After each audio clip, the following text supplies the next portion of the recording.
তারল্য সহায়তা দিয়ে কোনো দুর্বল ব্যাংককে বাঁচাবে না বাংলাদেশ ব্যাংক। এমন তথ্য জানিয়ে governor doctor Ahsan H Mansur বলেছেন, ব্যাংক খাতে দুরবস্থার জন্য দোষী কোম্পানির মালিক ও কর্মকর্তাদের বিরুদ্ধে ব্যবস্থা নেওয়া হবে।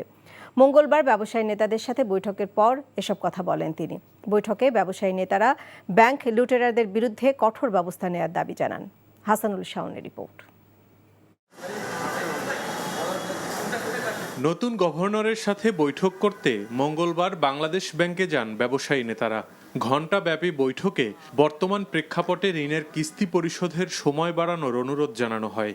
একই সাথে বিভিন্ন ব্যাংকে অনিয়মের সাথে জড়িতদের বিরুদ্ধে ব্যবস্থা নেয়ার দাবি ব্যবসায়ীদের। সরকারের যে কোনো ভালো পদক্ষেপে আমরা ব্যবসায়ীদের উন্নয়নে, অর্থনীতির উন্নয়নে আমরা কাজ করব। আমরা এটাই সহায়তা দেব, আমরা এটা বলেছি। যারা সম্পদ লুট করছে, অন্যায়ভাবে সম্পদ অর্জন করছে সৃষ্টি না করে, এবং তারা ব্যাংকগুলো লুট করছে, তাদের বিরুদ্ধে কঠোর শাস্তি নেওয়ার জন্য আমরা বলে আসছি। পরে গণমাধ্যমকে গভর্নর জানান, ইসলামী ব্যাংকগুলোর বিষয়ে তাড়াহুড়ো করে কোনো সিদ্ধান্ত নেবে না কেন্দ্রীয় ব্যাংক। তবে বিভিন্ন ব্যাংকের দুরবস্থার জন্য দায়ীদের চিহ্নিত করা হবে। আমরা যারা দোষী তাদেরকেই টার্গেট করব, প্রতিষ্ঠানকে টার্গেট করছি না।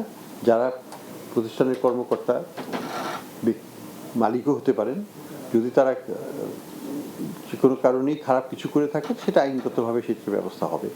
কিছু ব্যাংকের দুরবস্থার জন্য ব্যাংকগুলো নিজেরাই দায়ী মন্তব্য করে গভর্নর বলেন, যে কোনো ব্যাংক থেকে আমানত তুলে নেয়ার অধিকার আছে গ্রাহকদের। তবে দুর্বল কোনো ব্যাংককে অর্থ দিয়ে উদ্ধার করা হবে না বলেও জানান তিনি।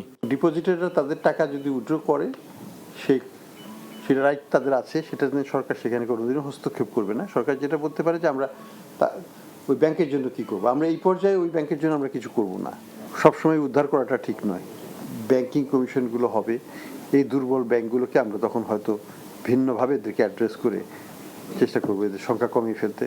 এছাড়া মূল্যস্ফীতি কমিয়ে আনার চেষ্টা চলছে জানিয়ে গভর্নর আরও বলেন, আপাতত 1000 টাকা কিংবা অন্য কোনো নোট বাতিল বা পরিবর্তনের পরিকল্পনা নেই তাদের।